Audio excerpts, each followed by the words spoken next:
Hello everyone. Uh, Welcome to our channel Mountain Institute of Higher Learning. Again, myself Sadhna Mishra with you with new topic of the sexual reproduction in flowering plant. इस video में मैं आपको sexual reproduction के second part पर बात करने वाली हूँ, क्योंकि लास्ट वीडियो में मैंने आपसे स्टेमन पर डिस्कशन किया हुआ था। स्टेमन का स्ट्रक्चर कैसा होता है, उसमें कितनी लेयर्स होती हैं, पॉलिन ग्रेन की फॉर्मेशन वो कैसे करता है। इसके साथ ही साथ अब पॉलिन ग्रेन की लैंडिंग होती कहाँ पर है, दैट मीन डबल फर्टिलाइजेशन या फर्टिलाइजेशन के लिए जो सेकेंड उसका मुझे गैमेट चाहिए, वो गैमेट कहाँ से मिलेगा। तो उसके लिए हम उसका नेक्स्ट पार्ट यानी फीमेल गैमेटोफाइट पर बात करने वाले हैं, mega sporogenesis. Mega sporogenesis that mean mega spore की फॉर्मेशन कैसे होती है, उसको लेकर के इस वीडियो में हम फुली डिस्कस करने वाले हैं। So let be start our next topic that is mega sporogenesis. Mega spore में आप देख सकते हो कि यहाँ पर सबसे पहले मैंने क्या बोला हुआ था कि मेगा स्पोर की फॉर्मेशन होती कहाँ पर है। तो उसके लिए हम फीमेल गैमेटोफाइट पर बात करने वाले हैं। This is the pistil region. Pistil जो कि फीमेल गैमेटोफाइट का पार्ट है and it contain three most important factors, three most important part of this portion that is stigma, style and ovary. Stigma which is helpful for the serving as a landing platform for the pollen grain, and the second part of the style, this is the elongated cylinder part, ovary, and this is the basal bulb part of the pistil. Inside it ovarian cavity is present, it is also known as locule. Stigma यहाँ पर जो मैंने आपको बोला था कि pollen grain की landing होती कहाँ पर है, उसके लिए मैंने आपको यहाँ पर बोला कि पॉलिन ग्रेन को लैंड करने के लिए जो प्लेटफॉर्म एक प्रोवाइड किया जा रहा है, वो प्लेटफॉर्म किसके थ्रू हो रहा है, स्टिग्मा के थ्रू। यहाँ पर पॉलिन ग्रेन लैंड करता है और अपनी ही पॉलिन ट्यूब को जर्मिनेट करने के लिए एक पर्टिकुलर स्पेस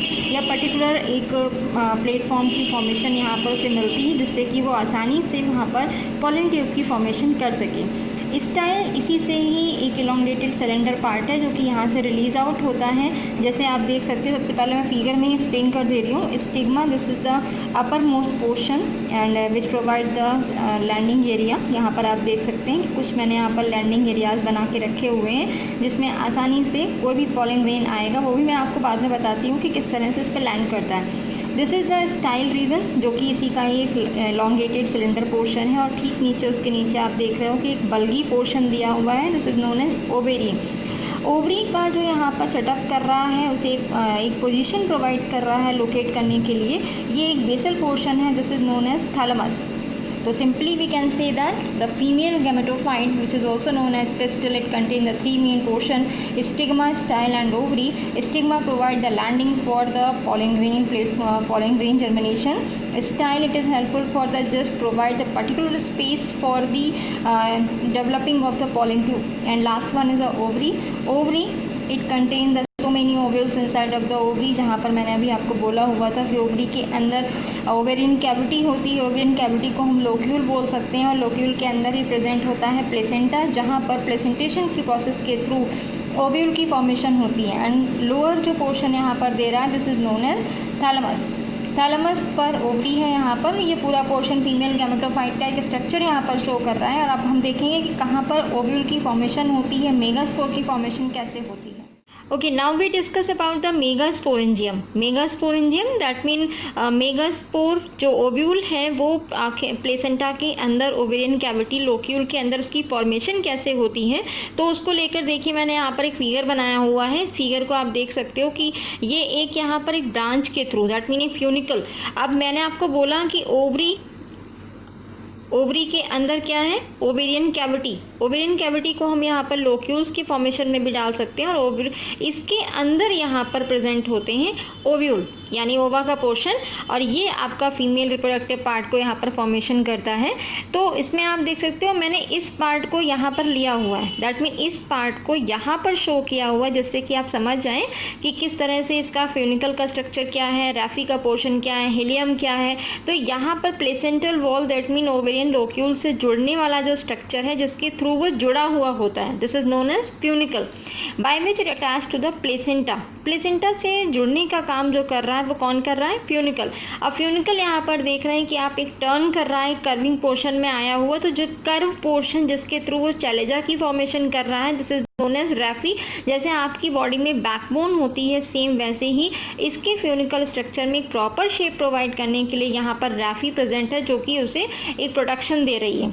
उसके अलावा ही आप देख रहे हो कि उसके बाद में यहाँ पर चैलेजल पोर्शन दिया हुआ है। चैलेजल पोर्शन या चैलेजल एंड वो एरिया है जहाँ पर न्यूक्लियस, इंटेगुमेंट, फ्यूनिकल ये तीनों के तीनों मर्ज हो जाते हैं। यहाँ पर आप देख रहे हो कि कोई भी लेयरिंग हमें नहीं दिखाई दे रही है, ना तो न्यूक्लियस की लेयर हमें दिख रही है, ना ही इंटेगुमेंट का पोर्शन यहाँ पर दिखाई दे रहा है, और ना ही फ्यूनिकल का स्ट्रक्चर यहाँ पर आ रहा है। ये एक ब्लैंक एरिया है। ब्लैंक एरिया को किससे शो कर रहे हैं?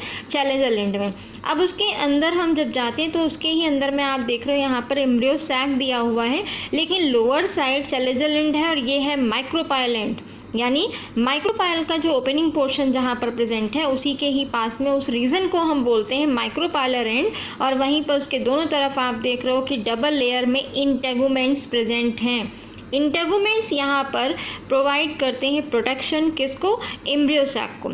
यानी एम्ब्रियो सैक के चारों तरफ इंटेगुमेंट्स यहाँ पर उसे प्रोटेक्टिव लेयर्स प्रोवाइड करते हैं, जिससे कि एम्ब्रियो सैक प्रॉपरली सेफ रहता है। उसी के अंदर ही यहाँ पर न्यूक्लियस सेल्स प्रेजेंट हैं। This is helpful for the providing nourishment to the embryo sac, या फिर ओव्यूल के अंदर जो भी सेल्स हैं उनको प्रोटेक्शन प्रोवाइड करने के लिए हेल्पफुल होता है। और एक्चुअल में ये होता क्या है? प्रोजेक्टिंग मास ऑफ टिश्यू का एक प्रोजेक्टिंग मास, एक ग्रुप है जो कि यहाँ पर जुड़ करके बहुत सारा नरिशमेंट इनसाइड जो यहाँ पर सेल्स प्रेजेंट है उनको प्रोवाइड करता है। अब हम चलते हैं कि एम्ब्रियो सैक के अंदर कौन कौन सी सेल्स होती हैं, जिसमें आप देख रहे हो कि 3 सेल्स ऊपर सिचुएटेड हैं, 3 सेल्स लोअर साइड में हैं और 2 यहाँ पर सेंटर में है। इस वाले पार्ट को आपने क्लास 10th में भी थोड़ा सा रिव्यू किया हुआ था, वहाँ पर पढ़ा हुआ था। This is known as antipodal cells and these are known as synergid cells with egg cell. दोनों ही पार्ट यहाँ पर है। सिनर्जीड सेल्स जो कि यहाँ पर डोर सेल की तरह काम करती हैं और उसी के ऊपर लोकेटेड है यहाँ पर एग सेल। इन तीनों को अगर हम मिला दें, that mean 2 cells of synergid and 1 cell of the egg cell with combined in the egg operators. Egg operators की 2 सेल्स हो गई, एग सेल और सिनर्जीड सेल्स। सेंटर पर प्रेजेंट है यहाँ पर पोलर न्यूक्लियाई।